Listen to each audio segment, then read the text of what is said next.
félicitations, coup double aujourd'hui et quel sacré numéro sur ce contre-la-montre. Ouais, c'est magnifique. Je pensais pas, je pensais pas gagner comme ça avec autant d'avance.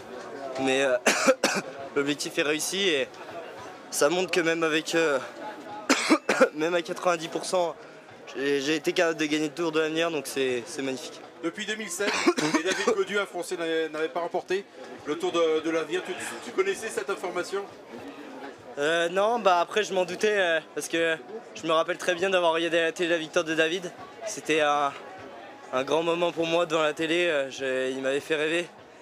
Et voilà, je savais qu'il n'y avait pas un Français qui avait gagné depuis, sinon j'ai regardé toutes les éditions donc je le sais. Je me souviens pas exactement de tous les vainqueurs mais je sais qu'il n'y a pas de Français. Et du coup ouais, succéder à David c'est quand même quelque chose. Ouais. Sur quoi s'est fait cette différence ici sur le Tour de l'Avenir? Tu as gagné le prologue, tu gagnes le contre-la-montre, mais au milieu tu as été présent quasiment constamment. Ouais, c'est sûr, j'ai adopté une stratégie plutôt offensive parce que je sais que la meilleure défense c'était l'attaque. Et que en tant que favori, j'allais sûrement mes adversaires essayaient sûrement de me piéger. Du coup, j'ai décidé d'être toujours à l'offensive pour jamais me faire piéger. Et voilà, j'en ai fait peut-être beaucoup.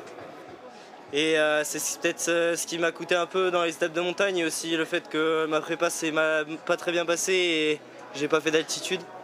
Mais aujourd'hui, le plus important, c'est que je remporte le Tour de l'Avenir, donc c'est magnifique. Oui, justement, tu as été malade il n'y a pas si longtemps que ça.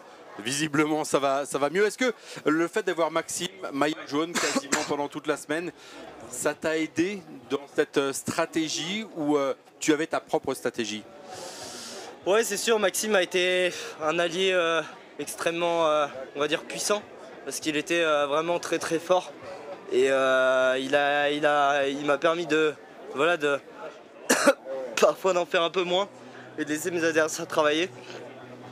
Donc voilà, il a été très fort et il mérite sa place dans le top 5 et voilà, je suis presque déçu qu'il n'ait pas pu faire podium. Mais voilà, c'est comme ça, c'est le vélo, c'est dur et je pense que si l'on m'avait dit qu'il ferait top 5 ici à la fin du Tour de l'Avenir, il serait fou. Votre adversaire à surveiller, c'était Jarno Wider, qui était exceptionnel durant la demi-étape de ce matin et l'étape d'hier. Ouais, Jarno était extrêmement fort. Honnêtement, il m'a surpris. Quand je suis arrivé sur le Tour de l'Avenir, honnêtement, on a annoncé un duel avec lui. J'étais pas certain que ce soit que lui l'adversaire principal. Je craignais un peu plus certains adversaires, certains autres. Mais enfin, je savais que c'était un adversaire très costaud. Maintenant, il s'est révélé très fort et très impressionnant. Il m'a vraiment impressionné. Et franchement, chapeau, lui, il a fait une superbe semaine. Il a quand même gagné 2 étapes. Il les a méritées chacune d'entre elles. Et voilà, il a très bien couru. Il avait une équipe très forte. Donc voilà, je pense que ça a été vraiment un adversaire solide et ça peut être bon pour la suite pour lui. La suite, justement, pour toi? Et ben pour moi, pour l'instant.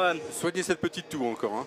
Ouais, mais ça, c'est tout. Ça fait 2 semaines que je l'ai. Je sais pas pourquoi. C'est après l'effort, c'est un peu violent là, en plus dans le froid.